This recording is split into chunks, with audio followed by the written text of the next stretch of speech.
నమస్తే. ఎన్నో విషయాలు హెల్త్ ద్వారా మనం మెగా9 హెల్త్ ద్వారా మాట్లాడుతున్నాం. హెల్త్కి సంబంధించి ఎన్నో విషయాలు తెలుసుకుంటూ ఉన్నాం. నాతో పాటు ఉన్నారు ఈరోజు డాక్టర్ అరవింద్ గారు, న్యూరో సర్జన్. సో స్ట్రోక్స్ ఎంత భయంకరమైన స్టేజ్కి తీసుకెళ్తాయి, మనిషిని ఎంత ప్రాణాపాయ స్థితిలోకి నెట్టేస్తాయి, ఒక కుటుంబాన్ని నిజంగా శోకసంద్రంలో ముంచెత్తుతాయి.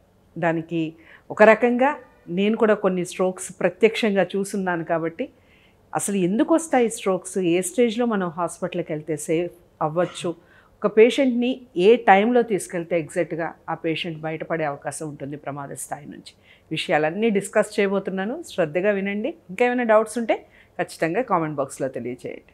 నమస్కారం సార్. నమస్తే. సో స్ట్రోక్స్ అసలు ఏంటి సార్, ఈ స్ట్రోక్స్ ఎలా వచ్చే అవకాశం ఉంటుంది, సిమ్టమ్స్ ఎలా ఉంటాయి చెప్పండి. సో స్ట్రోక్ అనేది మేజర్గా మనం మాట్లాడుకుంటే బ్రెయిన్ స్ట్రోక్ అనేది మెయిన్గా వాడే టర్మ్.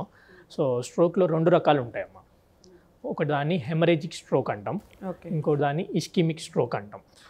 సో రెండిట్లో ఏది ముఖ్యమైన, ఏది డేంజర్, ఏది ముఖ్యమైనది అంటే రెండు రకాలు డేంజరే, బ్రెయిన్కి రిలేటెడ్ రెండు డేంజరే. కానీ హెమరేజిక్ స్ట్రోక్ అంటే ఏంటంటే మనకి ఏదైతే రక్తం సరఫరా అవుతుందో, గుండె నుంచి మెదడుకి రక్తం సరఫరా అవుతుందో ఆ రక్తనాళం అనేది చిట్లిపోయి బ్రెయిన్ లోపల రక్తం గడ్డ కట్టడం, ఇది హెమరేజిక్ స్ట్రోక్. రెండో రకమైన స్ట్రోక్ ఏంటంటే ఇస్కిమిక్ స్ట్రోక్. అది ఏదైతే రక్తనాళం బ్రెయిన్కి వెళ్ళే ఉందో అది పూడుకుపోవడం, అది పూడికిపోయి ఆ ఏదైతే మెదడుకి అందాల్సిన రక్తం అందకపోవడం వల్ల వచ్చే ఇబ్బంది, దాన్ని ఇస్కిమిక్ స్ట్రోక్ అంటాం. సో హెమరేజిక్ స్ట్రోక్కి ముఖ్య కారణాలు మోస్ట్ కామన్గా చెప్పుకోవాలనుకుంటే మనకి BP, hyper tension. Okay. So hyper tension అనేది చాలా కంట్రోల్డ్గా ఉండడం అనేది ఇంపార్టెంట్. బీపీ పెరిగిపోయి రక్తనాళాలు చిట్లిపోయి బ్లడ్ కారడం అనేది ఎక్కువగా చూసేది కారణం. సో అన్డయాగ్నోస్డ్ హైపర్ టెన్షన్ అనేది వెరీ కామన్. అంటే ఇప్పుడు సిటీలో ఉన్న వాళ్ళకి కంపేర్ చేసుకుంటే పల్లెటూర్లలో ఉండేవాళ్ళు చెక్ చేయించుకోవడము, బీపీ రెగ్యులర్ బాడీ చెకప్స్ కానీ బీపీ చెక్ చేసుకోవడం కానీ చేసుకోరు. సో దానివల్ల ఏంటంటే ఒకేసారి బీపీ వాళ్ళు చూసుకున్నప్పుడు, ఏదన్నా వేరే పని మీద హాస్పిటల్కి వచ్చినప్పుడు సో బీపీ చెక్ చేసుకుని ఒకేసారి 180, 190 అలా వచ్చిన వాళ్ళని కూడా చూసామన్నమాట. అంటే యాక్చువల్గా మీరు పల్లెటూరు అన్నారు కాబట్టి పల్లెటూరులో ఉన్న వాళ్ళని ఈ విషయం గురించి మాట్లాడితే, యాక్చువల్గా పల్లెటూరులో ఉంటేనే ఆరోగ్యంగా ఉంటాం, సిటీలో ఉండే వాళ్ళే ఎక్కువగా ఇలాంటి స్ట్రోక్స్ బారిన పడే అవకాశం ఉంటుంది. ఖచ్చితంగా, బికాస్ లైఫ్ స్టైల్ అనేది డిఫరెంట్. నేను చెప్పింది ఆస్పెక్ట్ ఏంటంటే బీపీ విషయం మాత్రమే. సో లైఫ్ స్టైల్ అనేది ఇక్కడ ఉండే స్ట్రెస్ లెవెల్స్, ఇదంతా ఎన్విరాన్మెంట్, పొల్యూషన్, ఇవన్నీ కాంట్రిబ్యూటింగ్ ఫ్యాక్టర్సే. అవి కూడా యాడ్ చేస్తే స్ట్రోక్కి ఒక కారణం. నేను మాట్లాడేది బీపీ గురించిలో. బీపీ ఎక్కువ అన్డయాగ్నోస్డ్, దొరకవు. బీపీ ఉందని వాళ్ళకి తెలియదు పాపం. రెగ్యులర్ పనులు చేసుకుంటారు, ఒకేసారి స్ట్రోక్తో ప్రజెంట్ అయిన వాళ్ళు కూడా ఉంటారు బీపీ వల్ల. సో అప్పుడు ఫస్ట్ టైం స్ట్రోక్ వచ్చినప్పుడే వాళ్ళకి తెలుస్తుంది బీపీ ఉంది వాళ్ళకని. ఓకే. అండ్ రెండో తరహా పేషెంట్స్ ఎట్లా ఉంటారంటే, బీపీ ఉంది, మందులు ఏదో జ్వరంకి కొన్ని రోజులు వాడి ఆపేస్తే ఎట్లా ఉంటుందో బీపీకి కూడా అలాగే అనుకుంటారు. ఓకే. కొన్ని రోజులు వాడేసి అయిపోయింది, తగ్గింది కదా, కంట్రోల్లో ఉందని చెప్పేసి ఆపేస్తారు, ఎవరిని అడగరు, అప్రోచ్ అవ్వరు. సో దానివల్ల ఏమవుతుందంటే బీపీ ఆ టైంకి తగ్గినట్టున్నా మళ్ళీ కొన్ని రోజులకి మళ్ళీ హైక్ అయిపోయి దానివల్ల మళ్ళీ బీపీ ఎక్కువయ్యి స్ట్రోక్ రావడం అనేది జరుగుతుంది. So as I was telling, ఇంకా సెకండ్ కాజెస్ మాట్లాడుకుంటే స్ట్రెస్. సో ఫిజికల్ కామన్ అయిపోయింది ఈ మధ్య, very common. So physical stress ఒకటే కాదమ్మా, ఈవెన్ ఇక్కడ యాడ్స్ మెంటల్ స్ట్రెస్ కూడా. ఓకే. సో మెంటల్ స్ట్రెస్ కానీ ఫిజికల్ స్ట్రెస్ కానీ, అడిక్వేట్ స్లీప్ లేకపోవడం కానీ, సో షుగర్ ఉండడం వల్ల కానీ, కొలెస్ట్రాల్ ఉండడం వల్ల కానీ, లైఫ్ స్టైల్ సరైన టైంలో ఫుడ్ తినకపోవడం కానీ, ఇవన్నీ అడిషనల్ ఫ్యాక్టర్స్ మెయిన్గా హెమరేజిక్ స్ట్రోక్కి కారణం. ఓకే. అండ్ అలాగే ఇస్కిమిక్ స్ట్రోక్ అనేది క్లాట్స్. ఆల్రెడీ కొంతమందికి టెండెన్సీ ఉంటుంది, అంటే తరతరాలుగా జెనెటిక్గా ఉండే వాళ్ళకి టెండెన్సీ ఉంటుంది ఆల్రెడీ క్లాట్ ఫామ్ అవ్వడం అనేది. సో అది మనం కనుక్కోవడం కష్టం, అన్లెస్ అండ్ అంటిల్ వాళ్ళకి ఏమన్నా చిన్న సిమ్టమ్ ఉండి అట్లా ఉంటే తప్ప మనం అంతా ఎవాల్యుయేట్ చేయము. ఓకే. సెకండ్ థింగ్, గుండెకి సంబంధించి ఏమైనా ప్రాబ్లమ్స్ ఉండి ఆ గుండె సంబంధించిన క్లాట్ మెదడు వరకు పాకే అవకాశం కూడా ఉంటుంది. అవునా, అలా కూడా స్ట్రోక్స్ వస్తాయి. దాన్ని ఎంబోలిక్ స్ట్రోక్స్ అంటారు అన్నమాట. ఓకే. ఓకే. సో ఆ ఎంబోలే అనేది గుండె నుంచి వెళ్ళేసి బ్రెయిన్లోకి వెళ్ళి రక్తనాళము అడ్డుపడి దానివల్ల కూడా స్ట్రోక్ వస్తుంది. ఇక్కడ ఒక విషయం చెప్పండి సార్, ఆల్రెడీ హార్ట్ పేషెంట్స్ ఉంటారు, సర్జరీస్ అయిన వాళ్ళు ఉంటారు, లేదా ఇప్పుడు మీరు అన్నట్టుగా అసలు హార్ట్ ప్రాబ్లం ఉందని తెలియకుండా సస్టైన్ అయిన వాళ్ళు కూడా చాలామంది ఉంటారు. సో అలాంటి వాళ్ళకు కూడా ఇలాంటి స్ట్రోక్స్ వచ్చే అవకాశం ఉంటుంది. అదే అమ్మా, బ్రెయిన్ అండ్ హార్ట్ రెండు చూసుకుంటే రెండు major organs of our body. So హార్ట్లో చిన్న ప్రాబ్లం వచ్చినా మనం ఎలా వెళ్ళి చూపించుకుంటాం. బ్రెయిన్కి సంబంధించిన సిమ్టమ్స్ అంటే స్ట్రోక్కి సంబంధించిన సిమ్టమ్స్ ఎలా ఉంటాయి అంటే ఒక చెయ్యి కాలు ఒక సైడ్ గుంజడము, లేకపోతే వీక్ అయిపోవడము, ఓకే, మూతి వంకర పోవడము, పెరాలసిస్ లాగా. సో స్ట్రోక్ వల్ల వచ్చేదే పెరాలసిస్. ఓకే, సో మన మెదడు ఏంటంటే లెఫ్ట్ సైడ్ స్ట్రోక్ వచ్చింది బ్రెయిన్లో అంటే కుడి చెయ్యి కుడి కాలు వీక్నెస్ ఉంటుంది. ఓకే, కుడివైపు వస్తే ఎడం చేయడం కాలు వీక్నెస్ ఉంటుంది. ఓకే, సో మూతి వంకరతో పాటు మాట నత్తిగా రావడము, ఇవి మేజర్ స్ట్రైన్స్ ఆఫ్ స్ట్రోక్ అనమాట. సో ఒకవేళ ఇట్లాంటివి చిన్న సిమ్టమ్ ఓన్లీ చెయ్యి వీక్ అనిపించింది అన్న కూడా వెళ్ళి ఎవాల్యుయేట్ చేసుకోవడం మంచిది. ఎందుకంటే ఈ జనరేషన్లో ఈ కాలంలో లేటెస్ట్గా నేను చూసింది ఏంటంటే 25 years అతను కూడా ఈ presented with a stroke. So అట్లా అని చెప్పి అందరూ భయపడాలా, అందరూ రిస్క్ ఎవరికి వస్తుంది ఎవరికి రాదు అని చెప్పలేం. కాబట్టి so regular exercise, maintain your body life style ఎలా మెయింటైన్ చేసుకుంటున్నామా, సో జంక్ ఫుడ్స్ వాటికి ఎంత దూరంగా ఉంటున్నామా. జంక్ ఫుడ్స్ వల్ల కూడా స్ట్రోక్స్ వచ్చే అవకాశం ఉంటుంది ఖచ్చితంగా. జంక్ ఫుడ్స్ వల్ల కొలెస్ట్రాల్స్ ఇవన్నీ పెరుగుతాయి కదా బాడీలో.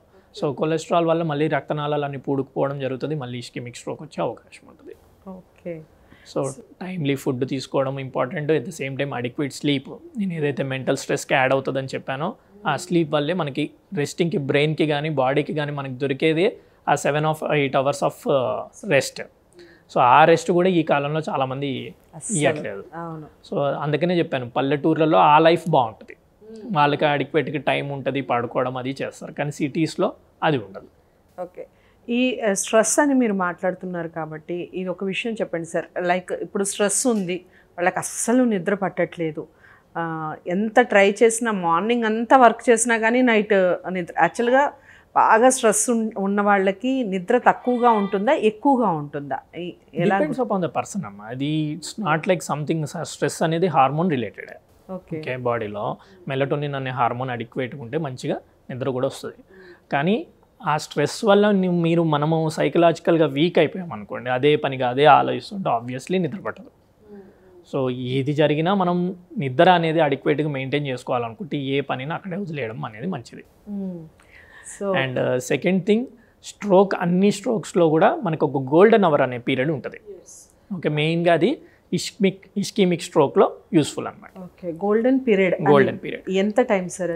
ఇనీషియల్గా మనకి సిమ్టమ్స్ వచ్చిన తర్వాత నెక్స్ట్ 6 to 8 hours లోపల పేషెంట్ రాగలిగితే దాన్ని మనం ఎమ్మటే ఎవాల్యుయేట్ చేసుకుని అది ఇస్కెమిక్ స్ట్రోక్ అని కన్ఫర్మ్ చేసుకుంటే థ్రాంబోలైసిస్ అని చెప్పేసి చేస్తాం. సో థ్రాంబోలైసిస్ చేసేసి ఆ క్లాట్ని కరిగిపోయేలాగా చేసేస్తాం అనమాట. అది ఓన్లీ ఇస్కెమిక్ స్ట్రోక్లో useful, and that too 6 to 8 hours పీరియడ్లోనే వస్తేనే యూస్ఫుల్. సో అది ఆ సిమ్టమ్ని మనకు తెలిసినప్పుడే వాళ్ళు రాగలుగుతారు.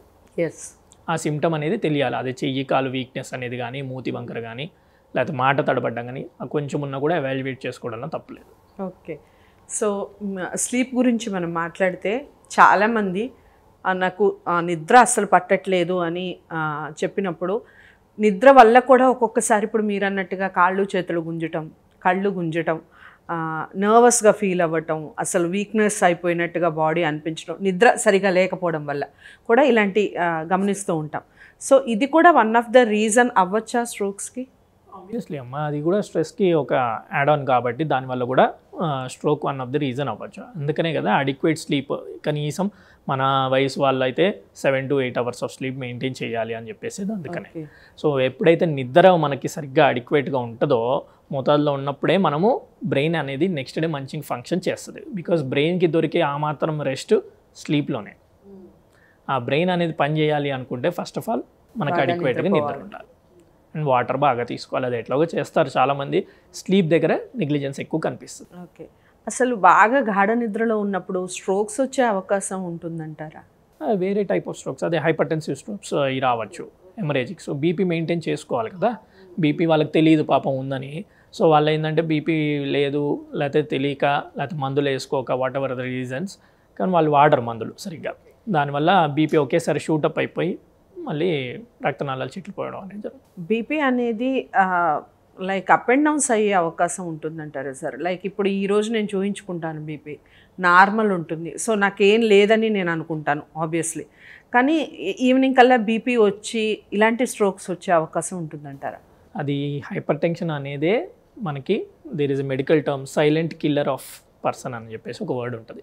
సో దాన్ని సైలెంట్ కిల్లర్ అనేది అందుకు. కొంతమందికి సిమ్టమ్స్ ఉంటాయి, బీపీ వచ్చినప్పుడు ఇక్కడంతా పట్టేసినట్టు లేకపోతే హెడ్ వచ్చినట్టు అట్లా తెలుస్తుంది. సో వాళ్ళు వెళ్ళి చెక్ చేసుకుంటారు. కొంతమందికి అసలు ఏమీ సిమ్టమ్స్ ఉండవు. సో తెలియక పాపం చూపించుకొని కూడా చూపించుకోరు. సో బీపీ అనేది మీరు ఒక్క రీడింగ్తో నార్మల్ అనుకుంటున్నారా లేకపోతే మల్టిపుల్ రీడింగ్స్ కావాలనేది మీరు ఇందాక అడిగారు కదా. దానికి చెప్పాలంటే ఒక రీడింగ్ బట్టి మనకి బీపీ వచ్చేసింది ఏమంటే ట్యాబ్లెట్ వాడండి అని చెప్పరు.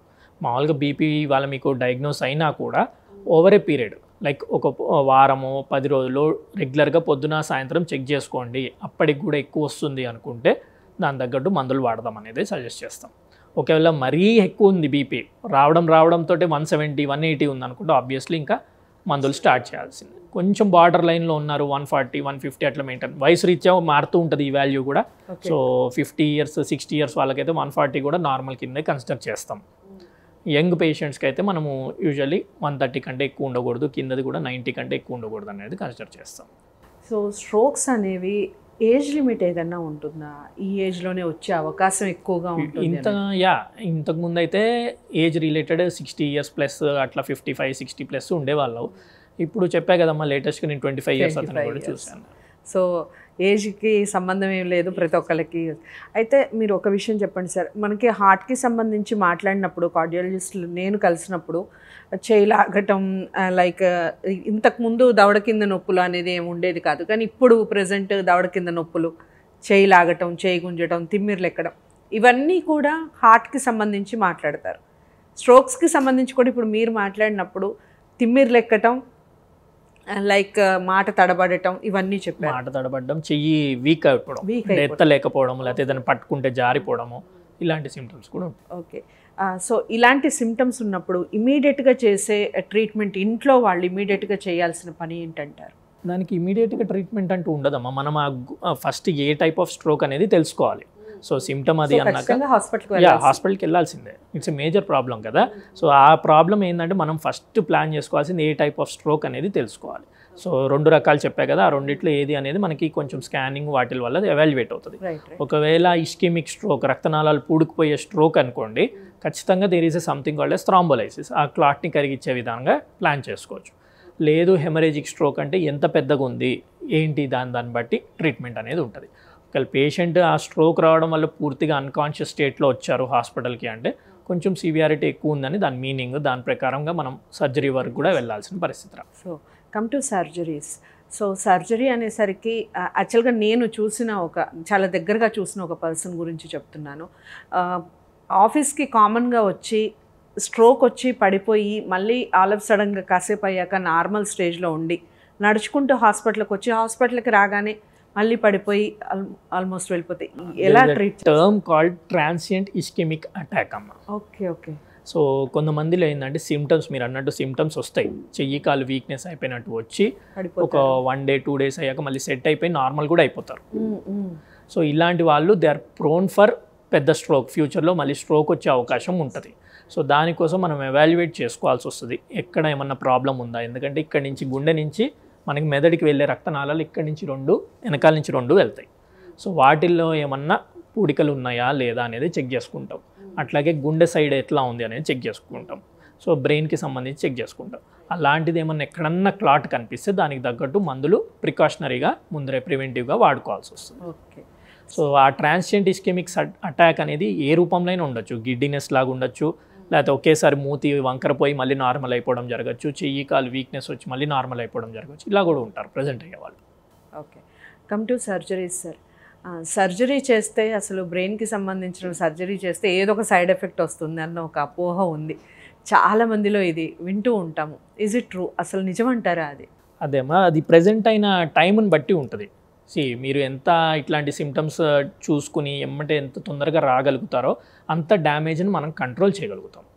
బ్రెయిన్ అనేది మనకు చుట్టూత బోన్తో ఆల్ అరౌండ్ బోన్ ఉంటుంది. సో బ్రెయిన్ అనేది మధ్యలో ఉంటుంది. దానికి ఎక్కువ ప్రెషర్ క్రియేట్ అయింది అనుకోండి, బ్రెయిన్లో ఉన్న నరాలన్నీ ఒత్తిడికి గురవుతాయి. ఓకే. సో ఆ ఒత్తిడి వల్ల చిన్న మెదడు మీద ప్రెషర్ పడింది అనుకోండి, పేషెంట్ చనిపోయే అవకాశాలు ఎక్కువ ఉంటాయి. సో సర్జరీ అనేది కూడా మనం ఎట్లా ప్లాన్ చేస్తామంటే, ఇటు సైడ్ రక్తం గడ్డ కట్టింది, కుడివైపు రక్తం గడ్డ కట్టింది ఫర్ ఎగ్జాంపుల్. సో ఇటు సైడ్ బ్రెయిన్, అవతల సైడ్ బ్రెయిన్ మీద కానీ చిన్న మెదడు మీద కానీ ప్రెషర్ పెరగకూడదు, ఒత్తిడి పెంచకూడదు అనుకుంటే మనం ఏం చేస్తాం, ఈ బోన్ని తీసేస్తాం. సో ఈ పార్ట్ ఆఫ్ బోన్ని తీసేసి ఆ లోపల ఉన్న పొరని తీసేసి బ్రెయిన్ని రిలాక్స్ అయ్యే విధంగా చేస్తాం. Okay, at the same time లోపల ఉన్న క్లాట్ ఏదైతే రక్తం గడ్డ కానీ లేకపోతే ఇన్ఫాక్ట్ వల్ల కానీ ఏదైనా ఉందనుకోండి, అది తీయాల్సిన పరిస్థితి ఉంటే ఖచ్చితంగా తీసేస్తాం. కానీ రికవరీ అనేది ఇమీడియట్గా ఇట్లా వేరే దగ్గర సర్జరీలు అయినట్టు ఇక్కడ బ్రెయిన్లో అంత ఫాస్ట్ రికవరీ ఉండదు. సో మనం తొందరగా ప్రజెంట్ అయితే తొందరగా ఎవాల్యుయేట్ చేసుకుని తొందరగా చేసుకునే అవకాశం ఉంటుంది. It's a kind of N emergency condition కాబట్టి సో డిలే చేసే కొద్దిగా మనకి డెఫిసిట్స్ అనేది కూడా ఎక్కువ పెరిగే అవకాశం ఉంటుంది.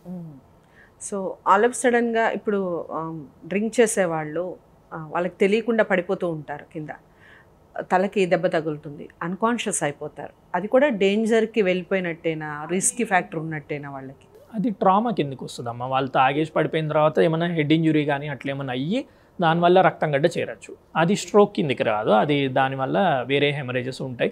సో అది ఎంత సివియారిటీ ఉంది అనే దాన్ని బట్టి మనం ఏమైనా చెయ్యాలా లేకపోతే మందులతో తగ్గుతుందా అనేది చెప్పగలుగుతాం. ఓకే, సో సర్జరీ అయిన తర్వాత ఎన్ని డేస్ రికవరీ అవ్వటానికి మ్యాక్సిమం ఎన్ని డేస్ పట్టచ్చు?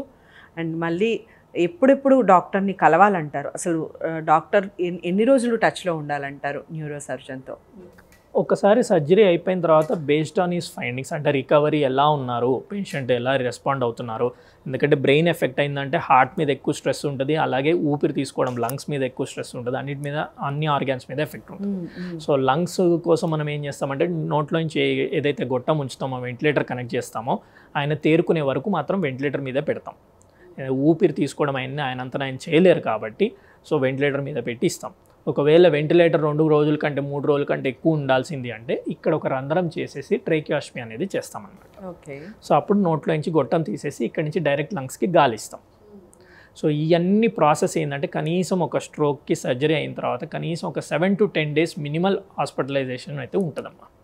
సో అలా రికవర్ అవుతున్నారు అనే దాన్ని బట్టి మనము ఇంటికి పంపించడమా లేకపోతే రీహాబిలిటేషన్ సెంటర్కి పంపించడమా అనే దాన్ని బట్టి డిసైడ్ అవుతుంది.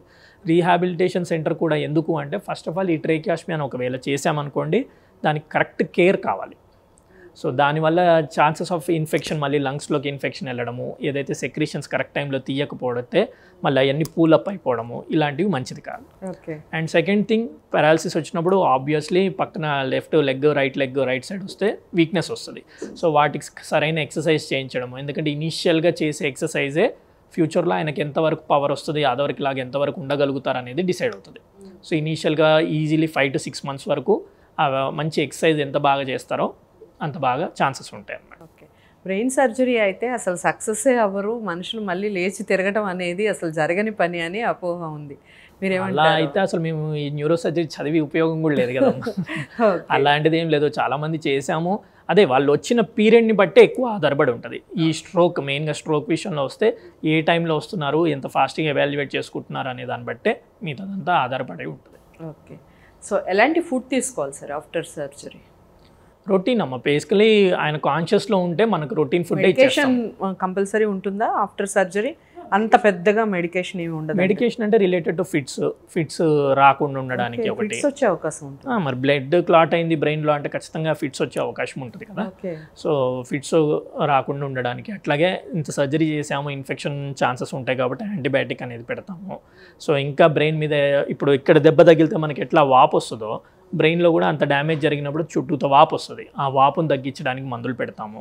సో ఆ వాపు తగ్గించే మందుల వల్ల కొంచెం ఎలక్ట్రోలైట్ డిస్టర్బెన్సెస్ అవి వస్తాయి. సో వాటిని కంట్రోల్ చేసుకుంటాము. సో ఈ మెడికేషన్స్ అనేది మినిమల్ వెళ్ళాల్సిందే.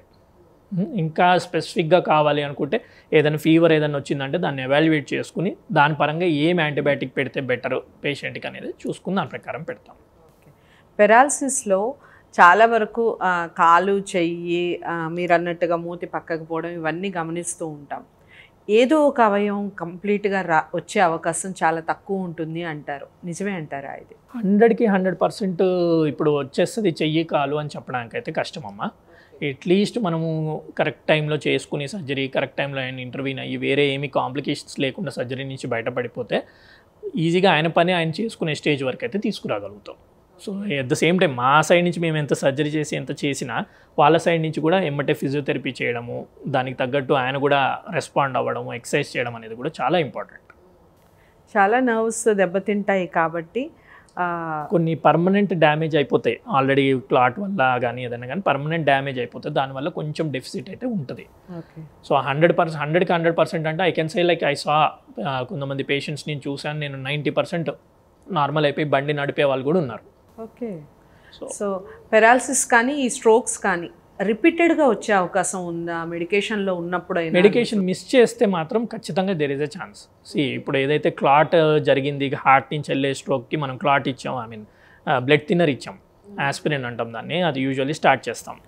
సో ట్రాన్సియంట్ ఇస్కెమిక్ అటాక్ ఇందాక చెప్పాను, దానికి కూడా ఇది బ్లడ్ థిన్నర్ లాంటి స్టార్ట్ చేస్తాం. సస్పెక్ట్ చేస్తాం. దేనికి సార్?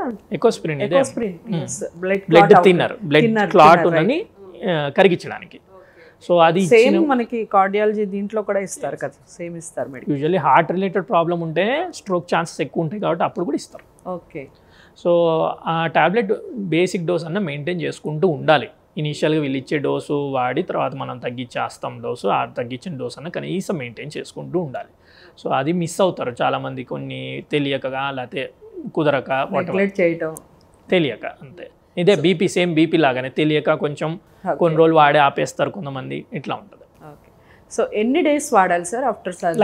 లైఫ్ టైం వాడాలి. అదే డిపెండింగ్ అపాన్ ద కాస్. మళ్ళీ హెమరేజిక్ స్ట్రోక్ అనుకోండి ఎకోస్పిరిన్ వాడాల్సిన అవసరం లేదు. అదే ఇన్ఫాక్ట్ ఇస్కెమిక్ స్ట్రోక్ అనుకోండి ఖచ్చితంగా మనం వాడాల్సిందే, లైఫ్ లాంగ్ వాడాల్సిందే. సో స్ట్రోక్స్ వచ్చినప్పుడు ఎలాంటి సర్జరీస్ అందుబాటులో ఉన్నాయి రీసెంట్గా చెప్పండి? రీసెంట్గా అంటే అమ్మా there is something called as thrombolysis, ఇందాక చెప్పాను కదా, దాంట్లోనే ఇంకా అడ్వాన్స్డ్ డ్రగ్స్ అయ్యి వచ్చేసినాయి. అది ఇస్కెమిక్ స్ట్రోక్లో గోల్డెన్ అవర్లో వస్తే మనం ఖచ్చితంగా చేసి ఆ క్లాట్ని కరిగించే అవకాశం ఉంది. హెమరేజిక్ స్ట్రోక్ వచ్చింది, రక్తం గడ్డ చేరింది. రక్తం గడ్డ చేరినప్పుడు మాత్రం ఎక్కువ శాతము బ్రెయిన్ మీద బాగా ప్రెజర్ ఉంటుందంటే మనం ప్రెజర్ రిలీవ్ చేయాలి. ఆ ప్రెజర్ రిలీవ్ చేయడానికైతే బోన్ అనేది తీయాల్సి వస్తుంది. కాకపోతే ఏంటంటే ఇంతకుముందు క్లాట్ తీయడానికి మనము మైక్రోస్కోపో లేకపోతే ఇట్లా డైరెక్ట్ ఓపెన్తో చేసేవాళ్ళం. ఇప్పుడు ఏంటంటే ఎండోస్కోప్ అనే టెక్నిక్ యూస్ చేయొచ్చు. సో బ్రెయిన్లో కూడా పెద్ద హోల్ పెట్టకుండా బ్రెయిన్లో చిన్న హోల్ రంధ్రం లాంటిది పెట్టి దాని ద్వారా ఎండోస్కోప్ పంపించి ఆ క్లాట్ ఎంతవరకు తీయగలుగుతామో అంత తీసేస్తాం అన్నమాట. సో అట్లాగే మనకి బ్రెయిన్లో మధ్య భాగంలో సిఎస్ఎఫ్ అనేది ఉంటుంది. సో వెంట్రికల్స్ అని ఉండి వెంట్రికల్స్ మధ్యలో సిఎస్ఎఫ్ అని ఉంటుంది. సో అప్పుడప్పుడు క్లాట్ దాంట్లోకి కూడా చేరుతుంది అనమాట. సో బ్లడ్ వెంట్రికల్స్లోకి కూడా చేరిందంటే దానికి వల్ల కూడా సీరియస్ సైడ్ ఎఫెక్ట్స్ ఉంటాయి మళ్ళీ. సో దానికోసం ఆ ప్రెజర్ రిలీవ్ చేయాలి, హైడ్రోకెఫ్లస్ అనేది డెవలప్ అయింది, దానివల్ల ప్రెజర్ రిలీవ్ చేయాలి అనుకుంటే ఒక పైప్ లాంటిది వేస్తాం అనమాట. ఈవీడి ఏదైతే ఫ్లూయిడ్ బయటికి తీయడానికి ఒక ఆల్టర్నేటివ్ డ్రైన్ అనమాట అది. సో అది వేస్తామన్నమాట. ఇవన్నీ life saving procedures depending upon scan ఎలా ఉంది, పేషెంట్ ఎలా ఉన్నారు, దాన్ని బట్టి మనం కాల్ తీసుకుని చేయగలుగుతాం. ఓకే.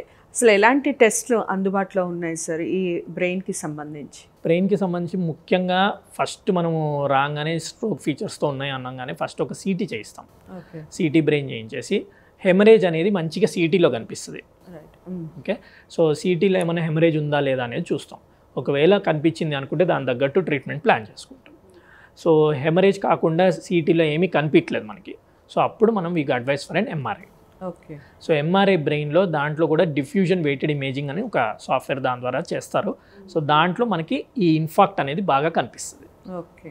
సో దాని తగ్గట్టు గోల్డెన్ పీరియడ్లో వచ్చారా ఏంటి అనేది మిగతాది స్టార్ట్ అవుతుంది. సో మెయిన్గా అయితే ఇవి రెండు. సెకండ్ థింగ్ ఇంకా చేసుకోవాలంటే యాంజియోగ్రామ్స్, ఎంఆర్ యాంజియోగ్రామ్ అని, సిటీ యాంజియోగ్రామ్ అని. ఇదివరకు లాగా యాంజియోగ్రామ్ కాదు, ఇప్పుడు సిటీ తోటే ఎంఆర్ఐ తోటే యాంజియోగ్రామ్ చేస్తాం. సో యాంజియోగ్రామ్లో చేసి రక్తనాళాలు ఎక్కడైనా పూడుకుపోయినాయి, ఏ లెవెల్లో పూడుకుపోయినాయి అనేది చూసుకుంటాం. ఇది కాకుండా హెమరేజిక్ స్ట్రోక్లో మనకి అన్యూరిజం అనేది కూడా ఒక కారణం. బీపీతో కాకుండా అన్యూరిజం అని చెప్పేసి రక్తనాళాలు బెలూన్ లాగా అయిపోతాయి ఒక ఏజ్ వచ్చాక కానీ, లేకపోతే పుట్టుకతో కొంతమందికి ఉంటుంది, వాళ్ళకి తెలియకపోవచ్చు. అదేంటంటే ఒక్కసారి బెలూన్ లాగా అయిన దగ్గర వీక్ అయిపోతుంది కదా, దానివల్ల రప్చర్ అయిపోతుంది అనమాట. సో ఇవన్నీ కూడా మనకి యాంజియోగ్రామ్స్లో తెలుస్తాయి. ఓకే.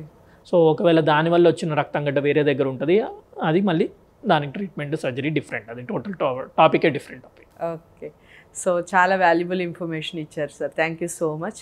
మీకు న్యూరాలజీకి సంబంధించి ఇంకా ఏమైనా క్వశ్చన్స్ ఉన్నా లేదా ఇంకేమైనా ఇన్ఫర్మేషన్ కావాలి అనుకున్నా స్క్రీన్ మీద కనపడే నెంబర్కి కాల్ చేయొచ్చు లేదా కామెంట్ బాక్స్లో తెలియచేయండి. వీడియోని లైక్ చేసి అందరికీ షేర్ చేయండి. మరో మంచి టాపిక్తో మళ్ళీ కలుద్దాం. నమస్తే.